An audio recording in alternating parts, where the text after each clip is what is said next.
Hi guys, I am back. I am alive. I am so sorry that I was MIA for so long. That truly was never my intention to not update for so long. And I will explain to you guys everything that happened in the last month that led me to be MIA. But first, I just want to go to where we left off on my last video, which was when we were in Mexico. And that was Saturday when I had gotten all my stem cells. So the following day, Sunday, Monday, I was very, very tired. That seemed to be sort of the trend, is that I would get extremely, extremely tired the day after I got the stem cell treatments. On Tuesday, I did natural killer cells. And by Tuesday night, I definitely felt that my central nervous system felt really elevated. That was the number one thing that I felt was a reaction from the NK cells, was just, I felt very heightened. I felt like my heart rate was high. I felt anxious. I felt like I couldn't think straight, like I had 10 cups of coffee. So it was definitely not a pleasant feeling. And I also had anxiety just about the situation in general, about getting ready to leave, about missing my flight, just all of that usual anxiety. Plus I felt that the NK cells made me just feel very heightened. So the next morning we have to be at the airport by like around 5:30 in the morning. So again, there's all that anxiety about making sure you're up and you hear your alarm and you have transportation. So we get to the airport, and when I go to get in line,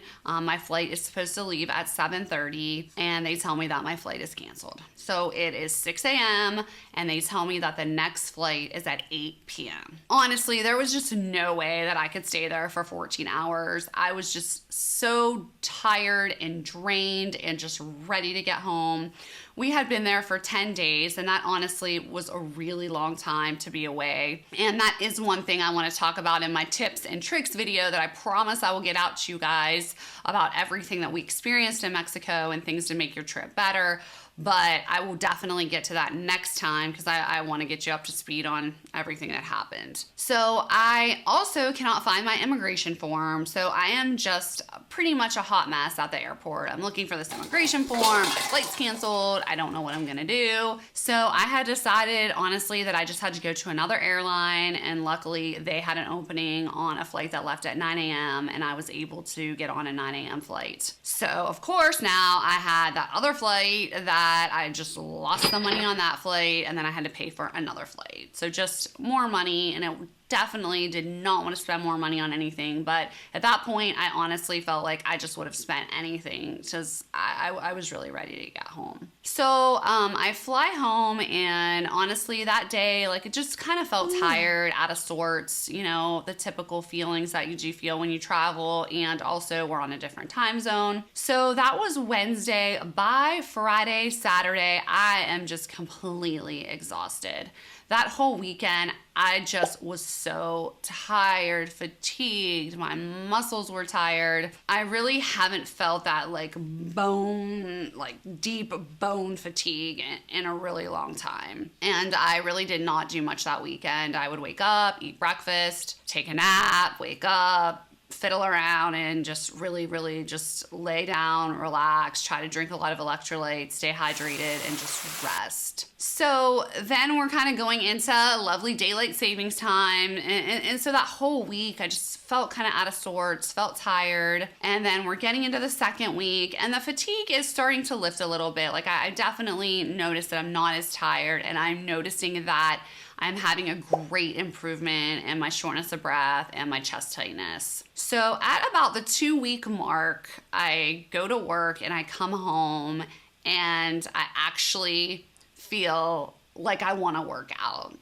And it's not that mental feeling that I would do before, where like, oh, I should work out. Oh, I haven't worked out in a long time. It was, I feel like working out. Like, my body feels like it could work out. And honestly, it was such an amazing feeling to be able to do a workout. Of course, it was very paced and low key, but just to be able to work out and have no chest tightness and no shortness of breath was just really, really honestly a great moment for me. Before I had left for Mexico, I was down at the park with my kids, and we did this very little baby obstacle course.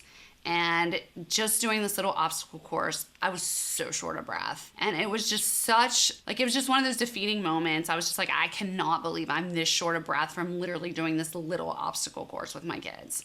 So I was back here after stem cells and able to work out again and not have those symptoms. So that was really just a really a blessing for me. So that week I decided just to do about 3 workouts for the week. Definitely starting to feel better and very thankful and starting to feel like things were on the upward. So at that point, my husband has to travel to London for work. He has a work conference there. You know, we really heavily discussed, like, should he go? You know, obviously we know that COVID is spreading over in the UK, but they were taking a ton of precautions with his work. So he did decide to go, and he was going to be on a trip for about 8 days in London. So while he's in London that week, I still work out about 3 times a week. My dad comes to visit me to help me take care of my kids. So overall, feeling pretty good. We do a workout with the kids and my dad. We all go to the park. We go out to dinner.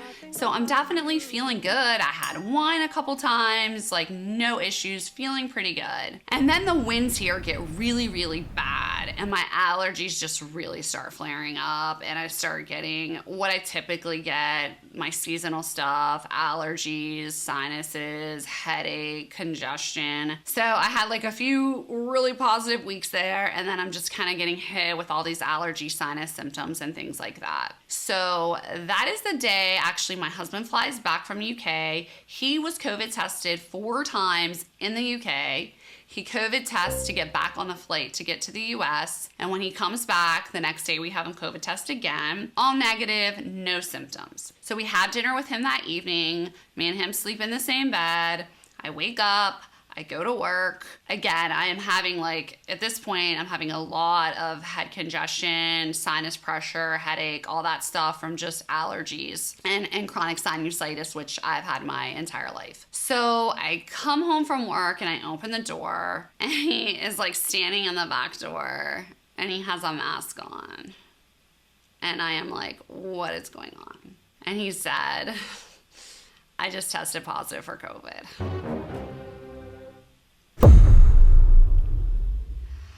A coworker had called him, thank God, and told him that he had tested positive. A few coworkers were not feeling well, and people were starting to test positive that had been on the trip. So he had decided to test, and thank God this time, because those tests have failed me before, he did test positive on a home test. And he was at that point pretty much asymptomatic. He had been he had been tired, but obviously, it's an 8-hour time difference where he was flying from. So of course you're gonna feel tired. So immediately, severe panic just sets in. I am worried about my dad being exposed. My dad has not been anywhere literally in 2 years. My kids, I really don't want my kids to have COVID again. And honestly, you guys know how it is. I just was devastated that this had happened. We knew it was a risk. I don't want to sound naive to that, but it was definitely all the precautions that we're taking, masking, we're testing, and then, to have a positive test, and we were around him. So we quickly quarantined him, and then now it's the 4 of us left, and we had all been around my husband at one point. So now it's the tricky part is, I probably have it. I slept in bed with him, but then my dad was in a car with him in the morning, and then he picked my kids up from school. They were in a car with their dad. So potentially any of us could have it and the other 3 don't. So we don't want to give it to each other. So now we are playing this game of we have to mask around each other. We have to quarantine. We have to wipe everything down. Every door handle, every faucet. So honestly, that week, my stress level was absolutely through the roof. I was so stressed out. So every day we test. Luckily, I don't know. At one point I stocked up on these home tests. So I just happened to have a ton of home tests. And we don't really know how reliable these tests are, but it was the best that we had. So we were just testing every day.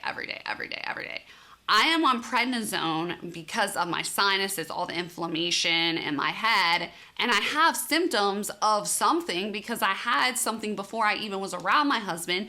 So when I'm asked if I have COVID symptoms, I don't know if I have COVID symptoms. I have a headache, I have sinus pressure, I have drainage, I have congestion, I don't know. And then the prednisone gives me night sweats, and it's done that in the past. So for 3 nights, I'm sweating at night. is this COVID? Is this prednisone? Is this allergy? Like, what is going on? So, like, that whole week, like, I just think my immune system just got totally just tanked. Like, I did not sleep well. I was under so much stress. So by Thursday of that week, it had been like 4 days. I kept testing negative on home tests, but I woke up like one morning just like drenched in sweat. And I was so concerned that I was gonna test positive. So I ended up calling a concierge service and I ended up getting monoclonal antibodies. Honestly, guys, I just could not risk testing positive. And whether it's prophylactic or not due to exposure, I told them my situation and I just said, I do not want this to like be progressing, these home tests potentially be wrong, and I have COVID again, and I did not treat it right away. So luckily they have the new MAB, which I'm gonna put it up on the screen because I'm not sure how to say it.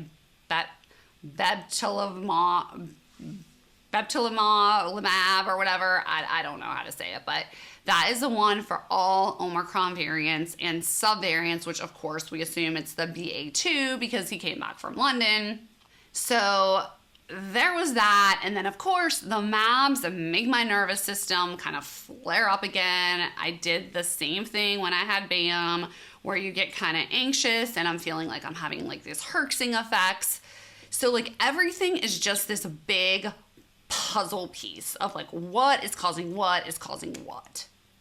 So in turn, that's why I was MIA for so long. I was PCR tested, so were my kids and so were my dad, and we all were negative.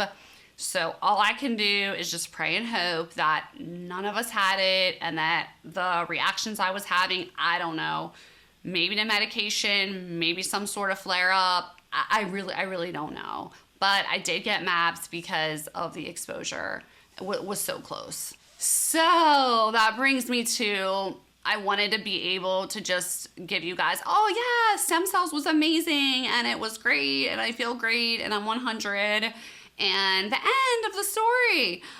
But of course there had to be a ton of other things that came in and just made everything super cloudy. But what I can say about stem cells is that my chest tightness, my shortness of breath is gone. And I believe that stem cells really helped with all that. Stem cells gave me the ability to start exercising again. And I definitely feel like it was a very good and helpful treatment. I personally would like to do more stem cells at some point.